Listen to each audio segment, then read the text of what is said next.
أعوذ بالله من الشيطان الرجيم بسم الله الرحمن الرحيم الحمد لله والصلاة والسلام على رسول الله وعلى آله وصحبه ومن والاه. Donc nous allons reprendre, on a encore une petite heure ensemble. Je vais essayer de terminer la construction de la Kaaba. Et puis nous verrons le reste la fois prochaine. On a encore 3 ou 4 séminaires avec Ibrahim alayhi salam.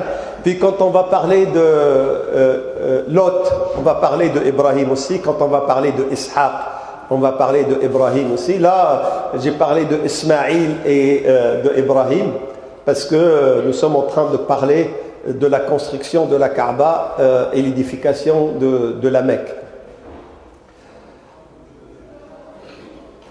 Nous avons laissé Ibrahim alayhi salam avec son fils qui était en train de préparer la construction de la Kaaba. Et je vous ai dit que cet endroit, ce lieu, a été choisi délibérément par Allah subhanahu wa ta'ala parce qu'il représente géographiquement le centre de la terre et parce que ça va être la barre d'uranium qui va radier, qui va rayonner autour d'elle. Et les gens autour de la Kaaba vont se convertir. Et si vous voyez le monde arabe, les 21 pays arabes, ou le monde musulman, les 59 pays musulmans, ils sont autour de la Kaaba. Et tout au long de l'histoire, ça va être comme ça va rayonner autour de la Kaaba jusqu'à ce que l'islam arrive aux 2 extrémités. Il n'y aura pas un seul foyer sur terre sans qu'il y ait un musulman dedans.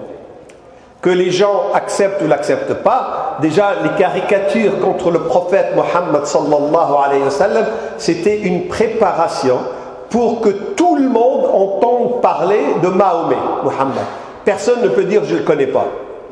Et Allah subhanahu wa ta'ala, la nature même de l'islam, plus on lui fait du mal, plus le résultat est au profit de l'islam et contre les ennemis de l'islam.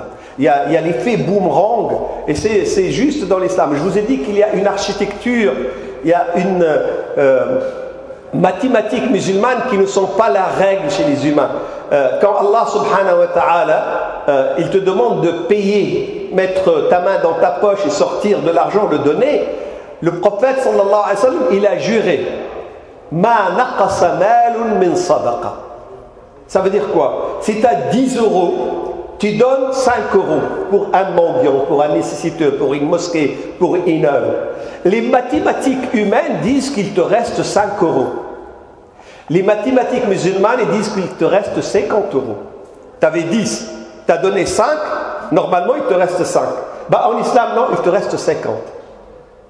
Bien sûr, quand vous faites le calcul, c'est pas normal, mais si, c'est la logique même. Parce que les 5 euros qui te restent vont faire l'effet de 50 euros. Tu vas avoir la baraka, la bénédiction. Quand tu donnes 1 euro, Allah subhanahu wa ta'ala, et ça c'est le SMIC. Le minimum, c'est qu'Allah le multiplie par 10. Mais il peut le multiplier par 70, par 700, par des milliers. Et là, ce ne sont pas les mathématiques que nous connaissons. Et Allah subhanahu wa ta'ala, il dit Abdi anfiq unfiq alayk. Donne, je te donne. Et toi, quand tu donnes, tu as peur de la pauvreté, tu as peur de ne pas avoir. Dieu n'a pas peur. Dieu, s'il donne à toute l'humanité tout ce qu'elle demande, ça ne diminue que lorsque tu prends une aiguille et puis tu la mets dans l'eau. Regarde combien elle prend de l'océan. Quelle quantité d'eau. Khaza'inullah ila tamfad. Allah subhanahu wa ta'ala, il a tous les trésors, il peut donner à chacun ce qu'il veut. Et ça ne manquera jamais aux réserves de Allah subhanahu wa ta'ala. Mais la nature de l'islam, c'est quand tu fais du mal à l'islam, c'est lui qui fait du mal à l'islam, c'est lui qui va avoir le mal. C'est comme l'effet boomerang. Quand tu envoies le boomerang, il fait le tour et il te revient en pleine figure. Quand les sénateurs ou même les hommes politiques décident de dénigrer, ils pensent qu'ils dénigrent le prophète de l'islam. Mais Allah subhanahu wa ta'ala, il lui a dit dès le premier quart d'heure Inna kafaynaka al-mustahzi'in. Ne t'en fais pas des gens qui se moquent de toi, qui t'insultent. Je m'occupe d'eux. Et laisse-les se moquer. Parce que le jour où au Danemark, les dessinateurs, ils ont fait les caricatures contre le prophète Mohammed sallallahu alayhi wa sallam, nous avons compté, 1 an et demi, jusqu'à 2 ans après, nous avons compté 17 000 livres qui ont été écrits en Europe sur le prophète de l'islam. Si on avait payé des milliards pour écrire ces livres, on ne l'aurait jamais fait. Mais avec les caricatures, on a publié 17 000 livres. Et là, 10 ans presque après, ou 15 ans après, ce sont des centaines de milliers de livres qui ont été écrits pour que tout le monde entende parler de l'islam. Et la deuxième étape, non seulement les gens vont entendre parler de l'islam, mais dans chaque foyer, il y aura au moins un musulman. C'est ce que j'ai dit une fois à un ministre de la République, quand il a dit, vous savez, l'immigration, ça fait peur, et les gens, ils pensent que les musulmans vont nous envahir, ils vont venir ici, vous êtes visible, si au moins vous êtes discret, si vous n'avez pas de foulard, vous n'avez pas de barbe, vous n'avez pas de prière, vous n'avez pas d'islam. Okay. Mais le fait que ça vexe les gens. Donc lui, il me parle pour m'expliquer pourquoi. Je lui dis, monsieur le ministre, si vous croyez que des musulmans vont venir de l'extérieur pour envahir la France et l'islamiser, vous n'avez rien compris. Si la France, un jour, devient musulmane, ça ne sera pas la faute des musulmans, ça sera la faute des Français. Parce que ce sont eux qui vont se convertir à l'islam et pas des musulmans de l'étranger qui vont venir. Et ça, c'est la règle partout. Il n'y aura pas des musulmans envahisseurs, ce sont les gens qui vont eux-mêmes cheminer vers Allah subhanahu wa ta'ala. Et le rayonnement de la Kaaba au milieu de la terre fait que ce rayonnement, il est très équilibré. Il arrivera un jour où il y aura aux extrémités de la terre, c'est-à-dire le point le plus lointain de la Kaaba, il y aura de l'islam et des musulmans. D'ailleurs, moi je ne pense pas qu'il y ait une ville dans le monde où j'ai pas un ami ou plus. N'importe quel pays dans le monde, n'importe quelle ville, je sais que dans mon agenda, j'ai des gens que je connais là-bas. Des gens musulmans, des amis des gens. C'est comme si le monde ça devient un petit village. Et quand Ibrahim alayhi salam, il a construit la Kaaba, la Mecque, il n'y avait pas ce monde-là. Mais il avait la confiance qu'un jour viendra et cette Kaaba, c'est une pièce carrée de quelques mètres sur quelques mètres. Mais c'est la symbolique.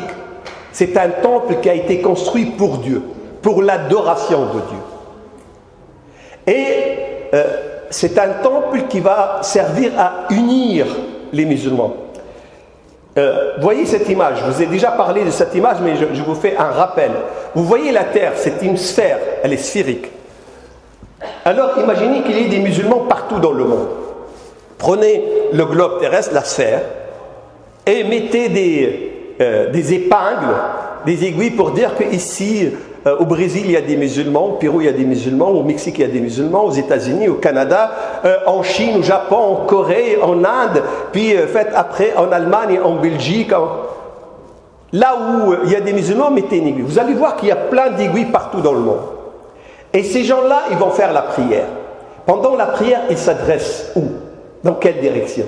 Tous, quel que soit leur endroit, vont se diriger vers la Mecque.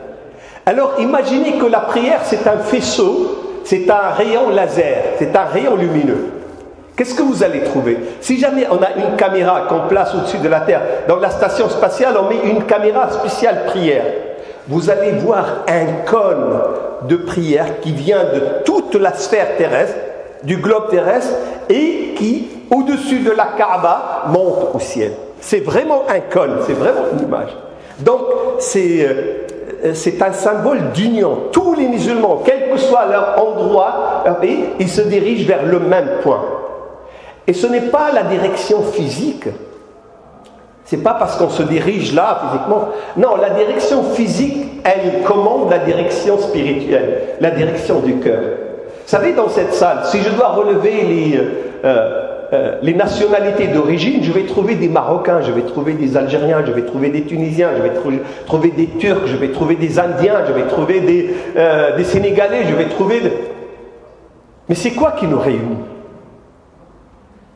La fraternité, c'est quoi la fraternité musulmane? La fraternité musulmane, c'est une sorte de lien spirituel que Allah subhanahu wa ta'ala a tissé à l'intérieur de nos cœurs. Et pour entretenir ce lien, eh ben, il y a un rituel à faire. La prière, c'est un rituel. Mais surtout, la direction de la Kaaba, la direction de la Mecque, c'est un lien extrêmement puissant. Nous, on ne fait pas attention, par l'habitude, on fait la prière, on se dirige vers la Kaaba. On ne sait pas les répercussions spirituelles sur notre cœur de cette direction. Parce que partout dans le monde, moi je voyage beaucoup et je me retrouve dans un pays étranger, je ne connais pas la langue, je ne connais pas les gens. Mais quand j'entends l'adhan, je vois que tout le monde vient et tout le monde prend la même direction. Et tout le monde fait les mêmes gestes. Sans qu'on comprenne le discours, le langage, la culture, on a le même rituel, le même comportement. Et bien cette union spirituelle, elle est le fruit de cette union physique. Et lorsque Ibrahim il a construit la Kaaba, il a mis l'édifice qui va être le lien, la direction des musulmans dans le monde. Et le prophète sallallahu alayhi wa sallam, au début, pendant 18 mois, pendant 1 an et demi, il faisait la prière, quand il était à Médine, en direction de Jérusalem. C'est-à-dire les musulmans se dirigeaient vers le nord, vers Jérusalem. Ils étaient à Médine. Allah subhanahu wa ta'ala aurait pu dire au prophète dès le début, dès la révélation de l'obligation de prière, dans l'année 10 de la révélation, lorsque le prophète est monté dans le voyage Al-Mi'raj, l'ascension vers le ciel, Allah subhanahu wa ta'ala aurait pu lui dire, voilà, vous vous dirigez vers la Kaaba. Non, il a laissé le prophète faire comme d'autres prophètes, se diriger vers Bayt al-Maqdis, Al-Masjid al-Aqsa. Pourquoi? Pour que les musulmans suivent cette direction-là et que les musulmans intègrent et soient conscients et comprennent que cette direction n'est pas la bonne.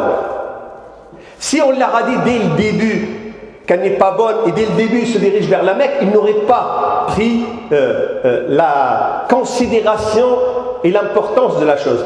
Ils les laissent faire la prière et en plein milieu de la prière, fait salat al-asr, l'ordre arrive pour qu'ils se retournent. Tous. Et là, l'importance, parce que tous ceux qui ont fait ce geste vont comprendre que ça c'est pas bon, ça c'est bon. Ça va être gravé. Et nous avons la mosquée Masjid al-Qiblatayn dans la banlieue de la Mecque, où il y a les deux mihrabs. Vous regardez dans le nord, il y a le mihrab où le prophète a fait la prière, et l'autre vers le sud, vers la Mecque, où il a été détourné en plein milieu de la prière. C'est comme si Allah subhanahu wa ta'ala veut corriger notre comportement au moment où on accomplit l'acte, il vient le corriger pendant l'acte. Comme ça, tu vas prendre conscience beaucoup mieux dans la pratique. Et c'est quoi cet acte? Imaginez, tout à l'heure, je vous ai parlé un peu de la géographie. J'aimerais que vous fassiez appel toujours à ça. La prière à la Mecque, le Masjid al-Haram, elle équivaut 100 000 prières. Quand tu fais une prière à la Mecque, c'est comme si tu avais fait 100 000 prières dans une autre mosquée. La prière à la mosquée du prophète à Médine, elle équivaut 1000 prières. La prière dans Al-Masjid al-Aqsa à Jérusalem, elle équivaut 500 prières. Donc rien que ça, 100 000, 1500. Quel est le plus important? C'est la Mecque. Vous le voyez juste par le nombre de valeurs de prière. Et quand on regarde, nous, quand on veut placer des gens dans la salle, ou quand on veut placer des priorités sur une liste, le plus important, le plus noble, on le place toujours en haut, puis on descend. Si la carte que vous avez dans le monde actuel, elle est bonne, donc Jérusalem, elle est en haut, Médine, elle est en bas, et la Mecque, elle est tout en bas. Est-ce que vous trouvez que c'est normal, ça, physiquement? Et là, vous comprenez ce que je vous ai dit au début, qu'au début, la carte des musulmans, c'est tout à fait normal que la Mecque soit en haut. C'est tout à fait normal que le sud soit en haut et le nord soit en bas, comme ça a été jusqu'à pratiquement 1490, lorsque les Portugais ils ont tourné. Et là, physiquement, on voit, il faut que la Mecque soit au-dessus de Médine, et que Médine soit au-dessus de Jérusalem. Mais cette direction-là, est-ce que je l'ai inventé moi comme ça, ou bon, juste en comptant le nom? Non, nous avons dans le Coran al-Karim, nous avons des indices, des indications. Je vais vous détailler ça, Inch'Allah, quand je vais aborder la vie de Moussa alayhi salam, mais je vais vous donner un aperçu parce que c'est lié à la Mecque, à la construction de la Kaaba. Allah subhanahu wa ta'ala nous parle quand il a donné la révélation à Moussa. Il nous dit que Moussa partait de Madian et venait dans le Sinaï, et c'est là-bas où il a vu le feu ardent, il a vu une flamme, et comme il faisait nuit, il faisait froid, il a dit à sa femme et domestique, attendez, je vais aller vous chercher de la lumière et du feu, et je vais demander la route, parce qu'ils étaient perdus. Quand il arrive dans le buisson là où il y a le feu, Allah subhanahu wa ta'ala lui dit, tu es dans la vallée sacrée, innaka bil wadi al muqaddasi tuwa. Et tu dois enlever tes chaussures. Bien sûr, les savants, ils ont parlé pourquoi il enlève ses chaussures. Ils ont dit que parce qu'ils sont faits de peau d'âne ou d'autres de peau de vache qui n'est pas égorgée. Mais en réalité, c'est parce que dans la terre, il y a de l'énergie. Vous savez, le prophète Hassan nous a demandé de marcher de temps en temps les pieds nus. Et il nous a demandé de nous prosterner de temps en temps en dehors du tapis. C'est ce que je fais, moi, quand je fais la prosternation du Coran, je le fais à même le sol, sans un tapis. Parce que nous allons décharger l'électricité statique qui s'accumule tous les jours dans notre corps, elle va aller sur la terre et ça va soulager le corps. Et marcher pieds nus, ça va enlever l'énergie négative et ça va recharger. Et le message de Dieu, il est tellement important, il faudrait que Moussa décharge son énergie, il faudrait que ses pieds soient nus. Ça n'a rien à voir avec la chaussure, parce que les musulmans au début, ils faisaient la prière avec les chaussures. On a enlevé la chaussure, ce n'est pas parce que c'est obligatoire, c'est juste pour ne pas salir le tapis, c'est par fainéantise et paresse, pour ne pas passer l'aspirateur à chaque fois, mais sinon on peut faire la prière avec les chaussures. Mais quand il y avait les cailloux, quand il y avait le sable, quand il y avait le hassir, on faisait la prière avec les chaussures, avec le prophète. Quand ils ont commencé à mettre des tapis, eh ben pour sauvegarder la propreté du tapis, on enlève les chaussures. Donc dans cette vallée sacrée, Allah subhanahu wa ta'ala, il révèle à Moussa son message. Seulement Dieu nous parle dans 5 ou 6 sourates de l'endroit. Et il lui dit innaka bil wadi al muqaddas toi. Donc c'est une vallée sacrée. Et il lui dit wa ma kunta, il parle au prophète sallallahu alayhi wa sallam, quand Allah il a révélé à Moussa fi janib al gharbi, dans la partie ouest de la vallée. Et la partie ouest dans la vallée droite. Alors, vous connaissez, vous, les 4 directions. Le nord, il est où le nord, là, pour vous? Est-ce que quelqu'un peut me montrer le nord, là? Et toi, tu es privé de café et de thé pendant 3 mois. Là, il vient de faire la prière de l'Asr ici, puis il a dit, le nord, il est là. Tu viens juste de faire la prière, là, toi. Ouais, le nord, c'est à peu près par là, bon. Si ça, c'est le nord, le sud, c'est là. Donc, l'ouest, c'est comme ça. Et l'est, c'est comme ça. Alors, dites-moi, quelle est la seule position où votre droite, elle est à l'ouest? Vous savez, la droite, la main avec laquelle vous mangez. Comment la droite peut être à l'ouest? La seule disposition pour que la droite soit à l'ouest, parce que Dieu, il a parlé de la droite, il a parlé de l'ouest. Al-wadi al-gharbi wal-yamin, al-janib al-ayman. Écoutez, la seule façon, c'est de voir le sud, de regarder le sud.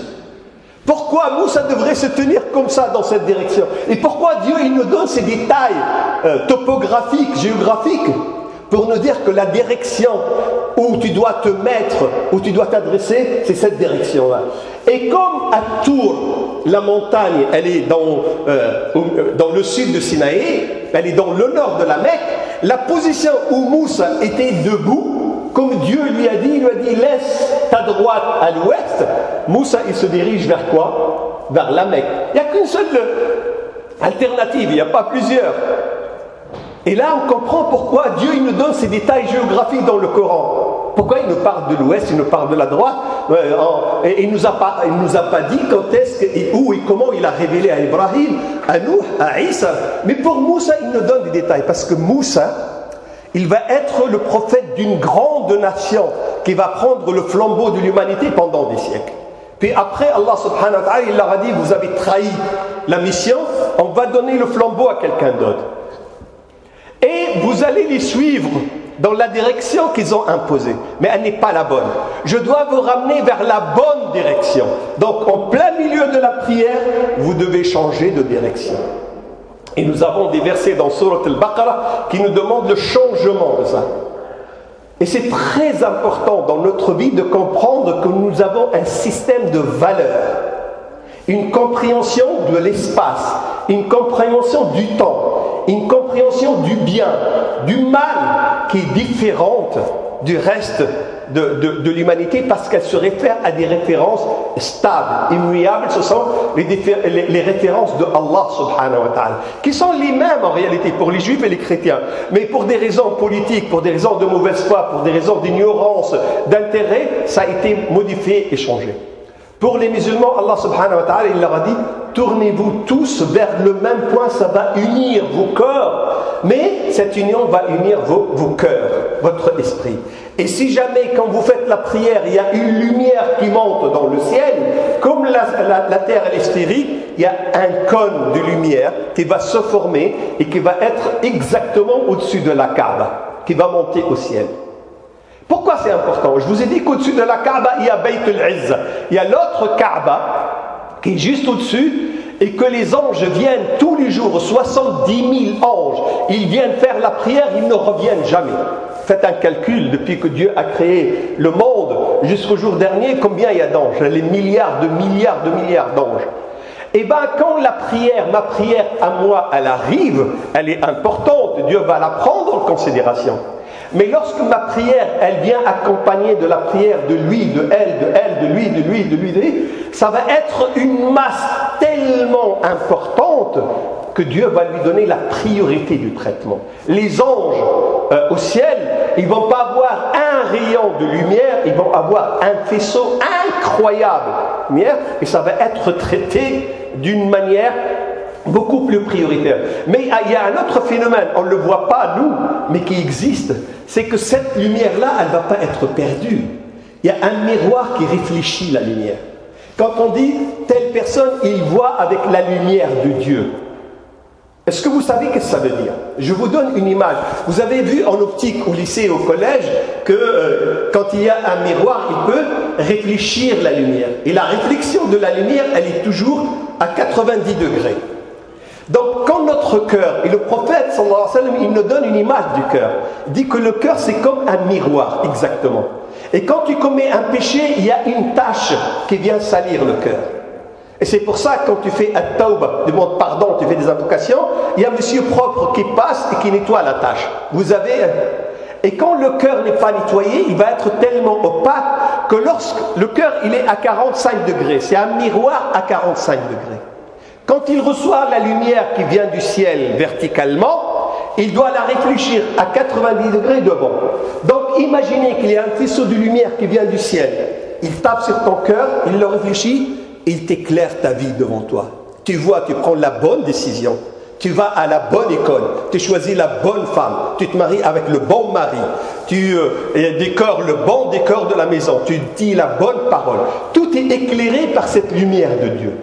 Mais cette lumière qui vient du ciel et qui est réfléchie par le cœur, à condition qu'il soit propre, qu'il ne soit pas opaque, parce que quand il est opaque, le Nabi sallallahu alayhi wa sallam, il y a une couche tellement dense qu'on ne peut plus le nettoyer. Donc il va absorber la lumière, il ne va pas la réfléchir, tu vas prendre la mauvaise décision, choisir la mauvaise femme, habiter la mauvaise ville, faire le mauvais travail, et ta vie sera une succession d'échecs, même si tu penses que tu as réussi.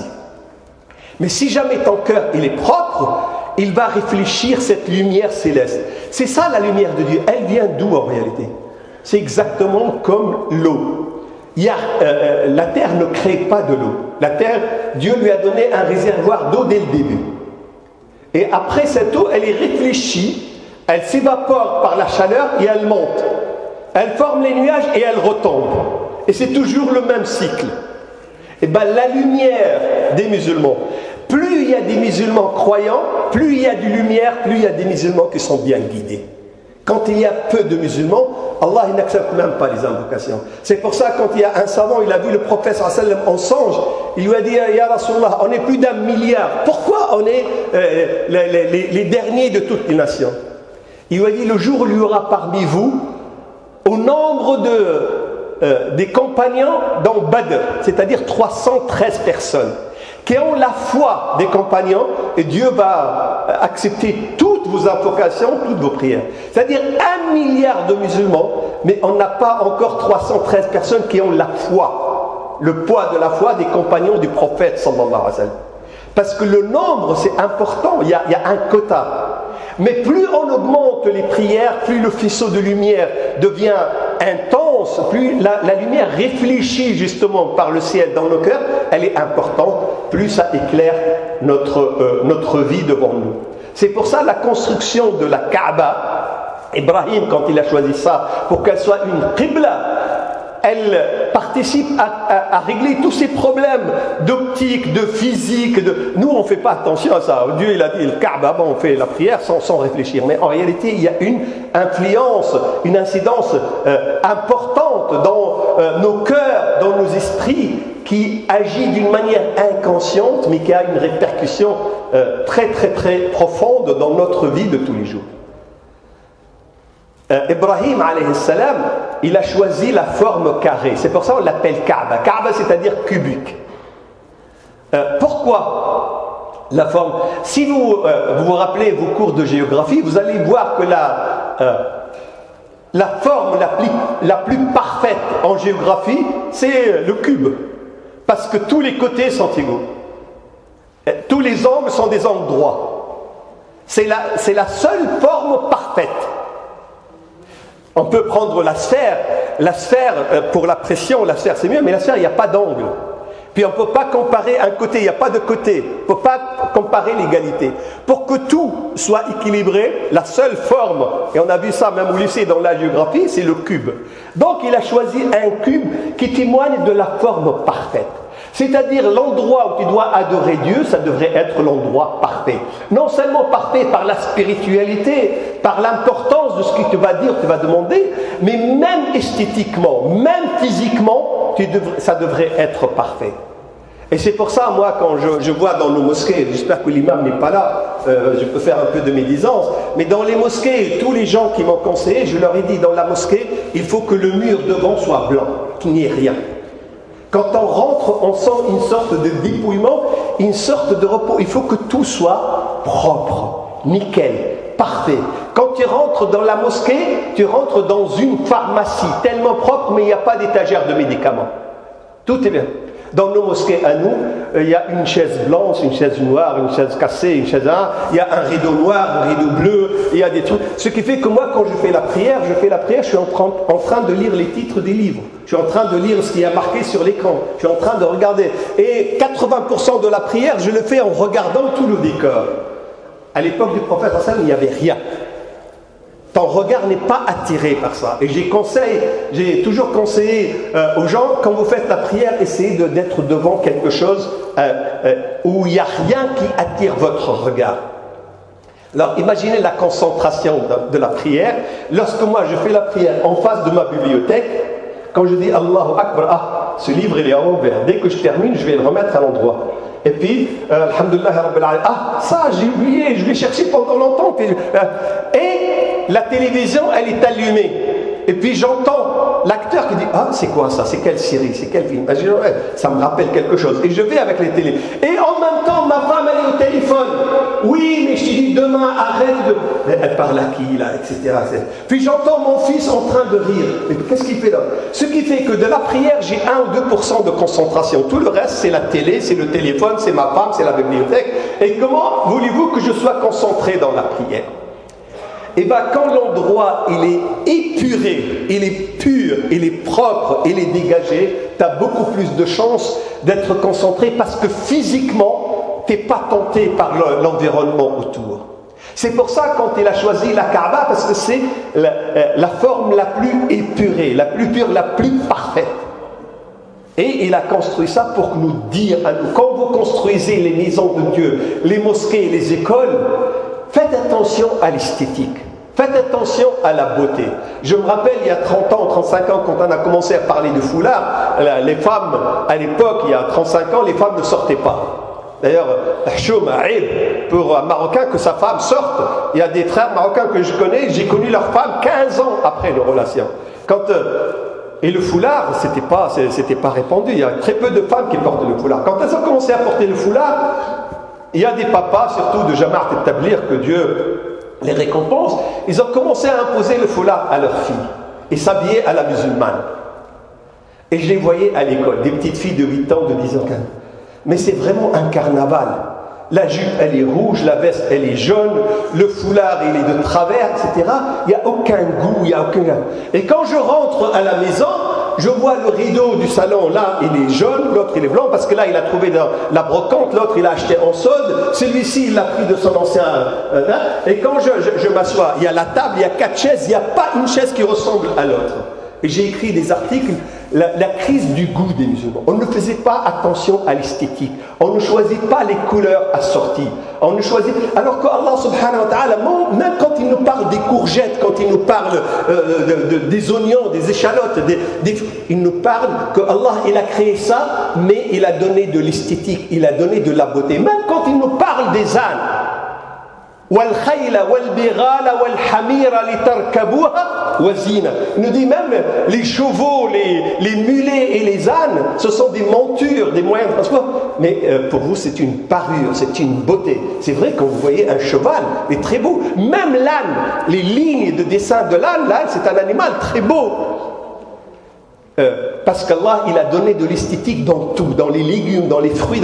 Quand tu regardes tout à l'heure avec Mihine, on était en train de filmer une intervention, on a choisi, on a fait des mètres et cherché un fond vert, un champ verdâtre, pour que le regard soit reposé. Imaginez derrière, je peux dire la même chose, mais derrière il y a une poubelle, ou derrière il y a une voiture brûlée, ou derrière, le paysage derrière va changer le contenu de ta parole. Elle est la même, mais selon la beauté derrière. C'est pour ça que quand on regarde, nous, le coucher du soleil, on dit Subhanallah.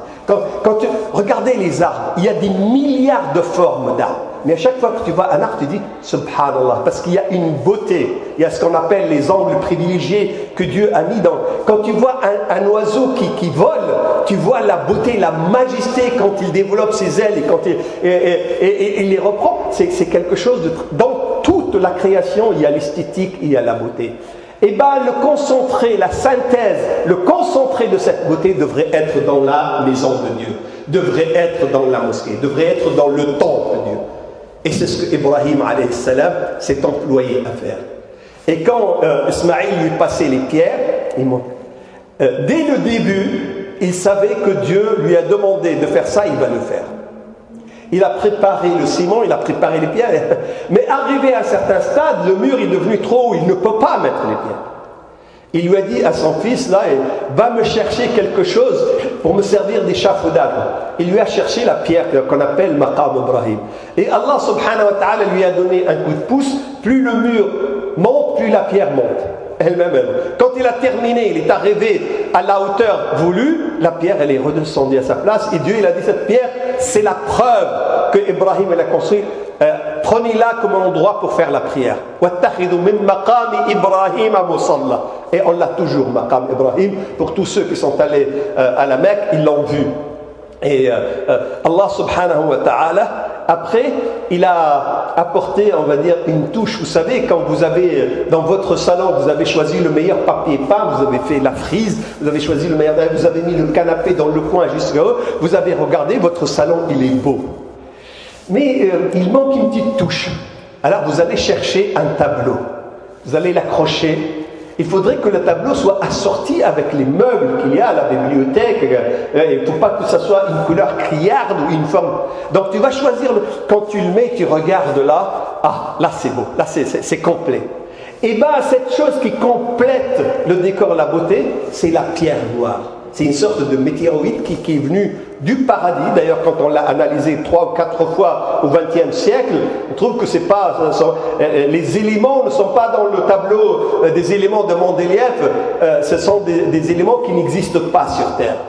Et cette pierre noire, on l'a mise dans un coin juste pour parfaire, pour dire que, en réalité, la signature de l'architecte, Ibrahim, il aurait pu construire et mettre une plaque, et si en 1852, Ibrahim ibn Tarah a construit la Kaaba. Non, il n'a pas fait ça. La signature, c'est une signature céleste. L'architecte, c'est Allah subhanahu wa ta'ala. Et la signature, c'est cette pierre noire qui est toujours dans la Kaaba. Bien sûr, les journalistes français, comme ils sont très compétents en ce qui concerne l'islam, ils disent la pierre noire, c'est la Kaaba. Comme elle est vêtue de noir, ils pensent que c'est ça la pierre noire.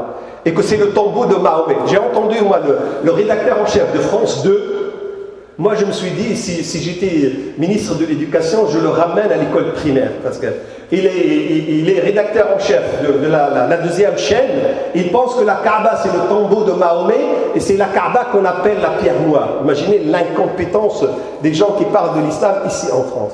Ben, la Kaaba, elle a été, on a caché le mur, on peut le cacher avec du papier peint, avec des rideaux, mais on a décidé de faire une sorte de toile.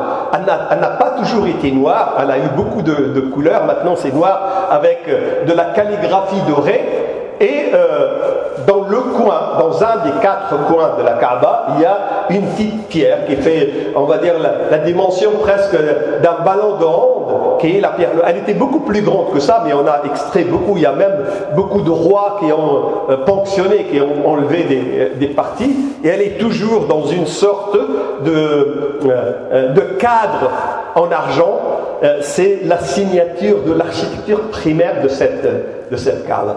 Et une fois ils ont terminé la construction, quand ils étaient en train de construire, Ibrahim, il a prié Allah subhanahu wa ta'ala. Il a dit, oh mon Dieu, fasse que de ma descendance, quelle est la descendance d'Ibrahim? C'est la descendance d'Ismaïl, parce qu'à l'époque, il n'avait que Ismaïl comme fils. Fasse qu'ils soient tous des imams, des guides, a'imma. Allah subhanahu wa ta'ala a dit, ok, les mécréants ou les injustes, après je ne vais pas faire d'eux des imams. C'est-à-dire, s'ils restent sur le droit chemin, ils seront des imams. Mais s'ils choisissent de dévier, je ne vais pas les... Ibrahim, il a presque compris que Allah subhanahu wa ta'ala ne va accepter des invocations que pour les croyants, pour les gens qui respectent ça. C'est pour ça, quand il est parti, une fois il a construit, il a demandé Allah, il a dit, donne-leur des fruits de la subsistance pour ceux qui sont croyants, qui croient en toi et au jour dernier. Et Allah subhanahu wa ta'ala a dit, non, Ibrahim, il ne faut pas faire. Même celui qui est mécréant, puisque je l'ai fait venir sur terre, je l'ai créé, je vais lui donner sa subsistance, je vais lui donner à manger, à boire, etc. Mais il n'aura pas de chance dans le delà. Tu as demandé que ta descendance soit des imams. Là, c'est un choix divin, je le réserve pour les croyants. Mais maintenant, tu demandes que ma subsistance, un risque, je le donne aux croyants. Non, un risque, je le donne à tout le monde. C'est pour ça que tu peux trouver un imam musulman très pauvre, il n'a rien, et un pervers non musulman, il a tout. Parce que c'est Allah qui donne la subsistance, c'est pas lui. Et si tu veux demander la subsistance, quand tu vois quelqu'un qui a une belle voiture, quelqu'un qui a une belle femme, quelqu'un qui a une grande villa, au lieu d'avoir de la jalousie, de l'envie, fas'allah bil fadl. Tu dis, oh mon Dieu, comme tu lui as donné de tes bienfaits, donne-moi de tes bienfaits. Demande à Dieu d'avoir une meilleure femme, une meilleure voiture, une meilleure villa, une meilleure ville, un meilleur travail. Demande toujours à Allah, parce que c'est lui qui a la subsistance. Mais quand ils ont terminé la construction de la Kaaba, ils ont fait cette invocation pour que Allah subhanahu wa ta'ala fasse que des gens viennent pour faire la prière. Et Allah subhanahu wa ta'ala dit, maintenant tu as construit la Kaaba, et bien demande aux gens de venir. Il dit, quels gens? Il y a juste les quelques maisonnettes de Jurham qui ont habité. Il dit, wa'adhan fi an-nas bil-hajj. Fais l'adhan.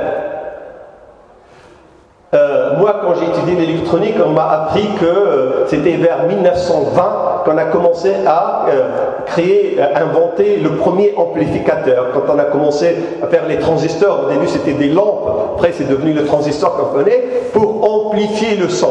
La parole, quand je parle, ce sont des ondes que le micro va transformer en grandeur électrique, qui vont passer là-bas dans l'amplificateur, et l'amplificateur va les changer en des ondes sonores qu'on entend dans le haut-parleur.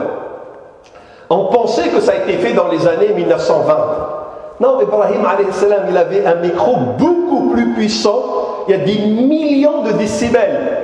Parce qu'Allah subhanahu wa ta'ala dit appelle à la prière et toute l'humanité va t'entendre.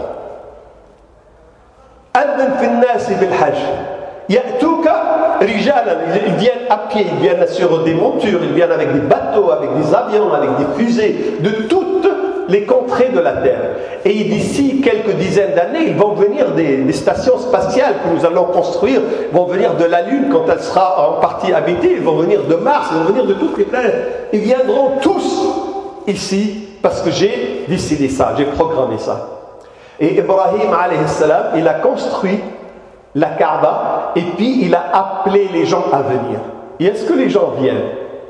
Depuis ce jour-là, tous les ans, jusqu'à ce que les cœurs des musulmans deviennent tellement noirs que le Covid, il a fait qu'il n'y a eu que 100 000 ou 60 000 pèlerins cette année. Mais depuis le prophète Mohammed sallallahu alayhi wa sallam, depuis les califes, il n'y a jamais eu moins de 600 000 pèlerins. Jamais. Tout au long de presque 1500 ans, on n'est jamais descendu sous le seuil de 600 000. On l'a fait il y a quelques mois parce que les musulmans sont devenus, surtout leurs dirigeants, tellement mauvais que Allah subhanahu wa ta'ala, il nous a fait une piqûre de rappel. Et c'est toujours le adhan d'Ibrahim qui est opérant. On entend toujours au fin fond de notre être cet appel-là pour Al-Hajj. Et puis Ibrahim, il a eu toute une bataille avant de construire, en allant cherchant les pierres, en laissant son fils, en donnant des valeurs à son fils. Il a eu un parcours à la Mecque, dans la Mecque et sa banlieue, et ce parcours-là, il est extrêmement important parce qu'il a été jalonné par la tentation de Satan. Il y a Iblis qui est venu lui-même pour empêcher Ibrahim d'accomplir cet acte qui va être extrêmement important pour les musulmans. Et il lui a mis tellement d'embûches, tellement de contraintes pour le dévier. C'est ce qu'on fait au jour d'aujourd'hui devant les musulmans. On nous invente tellement de choses, on ferme nos comptes bancaires, on nous prive de carte de séjour, on nous prive d'autorisation de la mosquée, on nous impose. Nos mosquées sont devenues comme des passoires. Il n'y a que chez les musulmans que dans la même salle, vous trouvez 5 portes. Vous allez dans les églises, vous allez dans les temples, il y a 2, 3 portes. Ici, à chaque fois qu'il y a un mur, il exige qu'on casse et on fait une porte pour la sécurité. Mais ce sont des mesures exprès pour contraindre les musulmans à faire des choses inconcevables. Eh bien, Ibrahim, il a eu toutes ces contraintes. Seulement, il a trouvé le moyen de dépasser tout ça. Et la manière dont il a dépassé toutes ces contraintes, c'est devenu un rituel qui nous sert de guide pour le Hajj. Al-Hajj, qu'est-ce qu'on fait? On répète ce qu'a fait Sarah, on répète ce qu'a fait Ismaïl et on répète ce qu'a fait Ibrahim. Comment ça? Eh bien, ça sera, Inch'Allah, le cours de la prochaine fois. Je vais vous parler, on va quitter la Mecque avec le rituel de l'Hajj, puis on va retourner en Palestine pour suivre les anges qui viennent rendre visite à Ibrahim pour châtier et punir comme l'autre, et la bonne nouvelle, la naissance de Ishaq. Et puis après, on va accompagner Ishaq et l'autre. Ça sera le prochain séminaire, Inch'Allah. Je vais m'arrêter là. Je suis désolé, je voulais vite terminer pour vous laisser le temps de faire des questions. Mais on a encore, je pense, quelques minutes si vous avez des commentaires, des questions. Merci beaucoup pour votre attention, pour votre présence. Vous savez, je peux passer la nuit juste à la construction de la Kaaba pour parler des leçons. Ça ne sera jamais terminé. Mais à chaque fois, on tirera des leçons, on comprendra des choses. Vous allez comprendre la géographie, l'histoire, tout est lié et tout est bien clair. Il suffit de puiser dans la parole de Allah subhanahu wa ta'ala. Et la bonne nouvelle, c'est que vous êtes les meilleurs. Des meilleurs. Vous êtes l'élite des gens. D'abord parce que vous êtes des musulmans. Mais ensuite, vous êtes des musulmans pratiquants, mais vous avez choisi le dimanche, alors que tout le monde est en train de se balader dans les parcs, ou d'aller voir un film, ou d'aller visiter les gens, ou d'assister à des concerts, etc. Vous avez choisi ici, dans une salle enfermée, avec un paysage industriel qui ne rappelle même pas une mosquée. Vous avez choisi de me supporter pendant 3 heures à parler une parole assommante. C'est la preuve que vous êtes des gens bien et que Allah subhanahu wa ta'ala vous a élu, vous a choisi. Alors félicitations et merci pour vous. Wa sallallahu wa sallam wa barik ala sayyidina Muhammad.